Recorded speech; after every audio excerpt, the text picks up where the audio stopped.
ನನ್ನನ್ನ ಬೀದಿಗೆ ಬೀಳೋ ತರ ಮಾಡಿದ್ದಾನೆ. ಅವನಿಗೆ ಶಿಕ್ಷೆ ಕೊಡದೆ ನಾನು ಸುಮ್ಮನಿರ್ಬೇಕಾ? ಹ ನೋಡು, ನೀನು ನಿಜವಾಗ್ಲೂ ನನ್ನ ಹೆಂಡತಿನ ಆಗಿದ್ರೆ ಇಷ್ಟೊತ್ತಿಗೆ ನೀನೇ ಹೋಗಿ ಆ ಶ್ರೀಮಂತಗೆ ಬೀದಿನಲ್ಲಿ ಮಾನ ತೆಗಿತಾ ಇದ್ದೆ. ಅವನ ಹತ್ರ ಕೇಳೋದ್ ಬಿಟ್ಟು ನಾನು ಕಟ್ಟಿರೋ ತಾಳಿನ ನಿನ್ನ ಕುತ್ತಿಗೆಯಲ್ಲಿ ಇಟ್ಕೊಂಡಿರೋದೇ ಅಸಹ್ಯ ಅಂತ ಹೇಳ್ತಾ ಇದೀಯಾ? ಹೇಯ್, ಅಸಹ್ಯ ಅಂದಮೇಲೆ ನಿನಗೆ ಯಾಕೆ ಬೇಕು ಆ ತಾಳಿ? ಕೊಡು, ಕಿತ್ತು ಬಿಸಾಕೋದನ್ನ. ಪಪ್ಪ, ಏನಾಗಿದೆ ನಿಮ್ಗೆ? ಏನಕ್ಕೆ ಈ ತರ ಎಲ್ಲ ಮಾತಾಡ್ತಿದ್ದೀರಾ? ಇವಳು ಇಷ್ಟೆಲ್ಲ ಮಾತಾಡುವಾಗ ಇವಳು ಕುತ್ತಿಗೆಯಲ್ಲಿ ನಾನು ಕಟ್ಟಿರೋ ತಾಳಿ ಇರಬಾರ್ದು. ಬಿಡಿ ಪಪ್ಪ, ಇವಾಗ ಅಮ್ಮನ ವಿಚಾರ ಬೇಡ. ನಮ್ಮ ಟಾರ್ಗೆಟ್ ಏನಿದ್ರೂನು ಆ ಶ್ರೀಮಂತು. ಅವನ್ಗೆ ನಾವ್ ಯಾರು ಅಂತ ತೋರಿಸ್ಬೇಕು. ತೋರ್ಸೋಣ. ನೀವು ನಡೀರಿ ಪಪ್ಪ, ನಡೀರಿ ನೀವು. ಹೌದಪ್ಪ, ತಗೊಳ್ಳಿ, ನಡೀರಿ ನೀವು.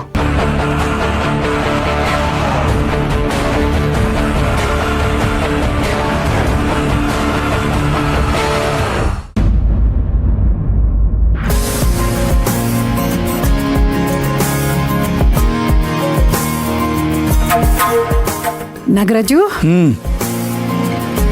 ಏನು ಅದು ಅವಾಗ್ಲಿಂದ ಹಾಕುಟ್ಟ ನಿಂತಿದೀಯಾ?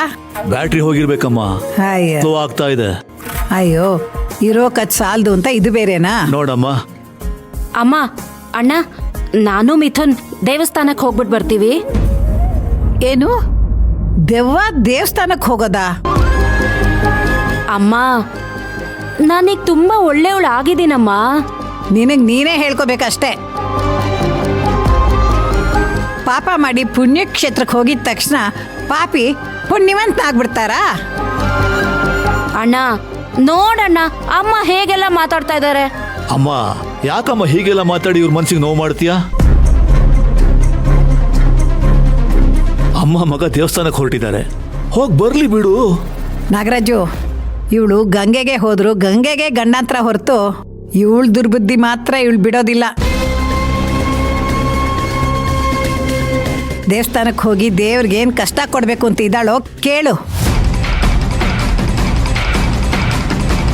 ನನಗೇನು ಇವಳು ದೇವಸ್ಥಾನಕ್ಕೆ ಹೋಗ್ತೀನಿ ಅಂತಂದರೆ ನಂಬೋಕ್ಕೆ ಆಗ್ತಿಲ್ಲ ಕಣೋ.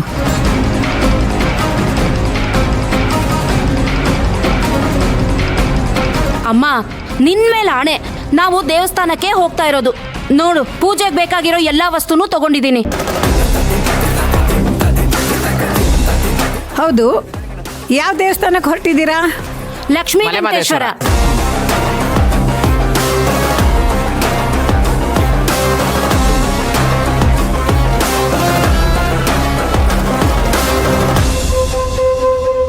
ಏನು ಒಬ್ಬೊಬ್ಬರ ಒಂದೊಂದು ಹೆಸರು ಹೇಳ್ತಾ ಇದ್ದೀರಲ್ಲ? ಮರ್ಯಾದೆಯಿಂದ ಸರಿಯಾಗಿ ಹೇಳಿ. ಅಮ್ಮ, ಹೇಳಿದ್ನಲ್ಲಮ್ಮ, ಮೊದಲು ಲಕ್ಷ್ಮೀ ವೆಂಕಟೇಶ್ವರನ್ ದೇವಸ್ಥಾನಕ್ಕೆ ಹೋಗ್ತೀವಿ, ಆಮೇಲೆ ಮಲೆಮಹದೇಶ್ವರ. ಮಲೆಮಹದೇಶ್ವರ. ಎರಡು ಅಲ್ಲೇ ಅಕ್ಕಪಕ್ಕದಲ್ಲೇ ಇದೆಯಲ್ಲಮ್ಮ. ಅದಕ್ಕೆ ದೋಸೆ ಇಟ್ಟು ರುಬ್ಬಿಸ್ಕೊಂತಾರ ಕೇಳಿದ್ರಲ್ವಾ, ಕಿಚನಲ್ಲಿ ಇಟ್ಟಿದ್ದೀನಿ. ಇದು ಮೆಕ್ಕಿ ಚೇಂಜು. ಪರವಾಗಿಲ್ಲ, ನೀನೇ ಇಟ್ಕೋ ಜಾನ್ವಿ. ನನಗೆ ಯಾಕತ್ಗೆ, ನೀವೇ ಇಟ್ಕೊಳ್ಳಿ. ಅಣ್ಣ, ದೇವಸ್ಥಾನಕ್ಕೆ ಹೋಗಿ ಬರೋದಕ್ಕೆ ಒಂದು 200 ರೂಪಾಯಿ ಇದ್ರೆ ಕೊಟ್ಟಿರ್ತೀಯಾ? ನೋಡಮ್ಮ ವಾಸಂತಿ, ದುಡ್ಡಿನ ವಿಷಯ ಈಗ ನಾನಲ್ಲ, ಸಪ್ತಮಿನೇ ನೋಡ್ಕೊಳ್ಳೋದು.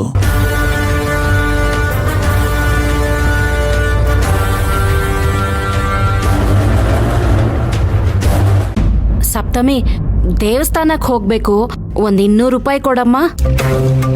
ಸರಿ ಅಮ್ಮ, ತಗೊಳ್ಳಿ.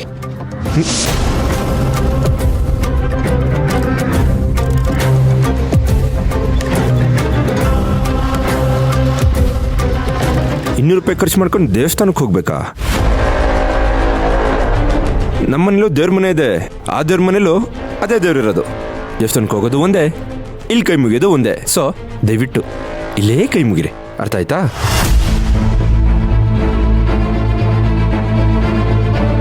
ರೀ, ಯಾರಾದ್ರೂ ದೇವಸ್ಥಾನಕ್ಕೆ ಹೋಗ್ತೀನಿ ಅಂದ್ರೆ ಬೇಡ ಅಂತ ಹೇಳ್ಬಾರ್ದು. ನೀ ಸುಮ್ಮನಿರಿ ಸಪ್ತಮಿ ಅವರೇ. ಅತ್ತೆ, ದೇವಸ್ಥಾನಕ್ಕೆ ಹೋಗೋದಕ್ಕೆ 200 ರೂಪಾಯಿ ಏನಕ್ಕೆ ಬೇಕು? ಆಟೋದಲ್ಲಿ ಹೋಗಿ ಬರೋಣ ಅಂತ ಶ್ರೀಮಂತು. ಏಕೆ ನೆಟ್ಕೊಂಡೋದ್ರೆ ದೇವ್ರ ದರ್ಶನ ಕೊಡಲ್ಲ ಅಂತ ಹೇಳಿದಾರಾ? ನೋಡಿ, ಹಂಗೂ ನೀವು ಹೋಗ್ಲೇಬೇಕಂತಿದ್ರೆ ಇಬ್ಬರೊಬ್ರು ನನ್ನ ಜೊತೆ ಬನ್ನಿ. ನಾನು ಹೋಗ್ತಾ ಆನ್ ದಿ ವೇ ಹಾಗೆ ಡ್ರಾಪ್ ಮಾಡಿ ಹೋಗ್ತೀನಿ.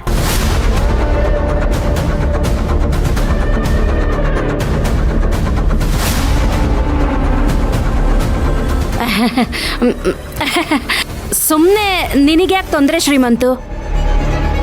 ಪರವಾಗಿಲ್ಲ, ನಾನು ಮಿಥುನು ನಡ್ಕೊಂಡೇ ಹೋಗ್ತೀವಿ.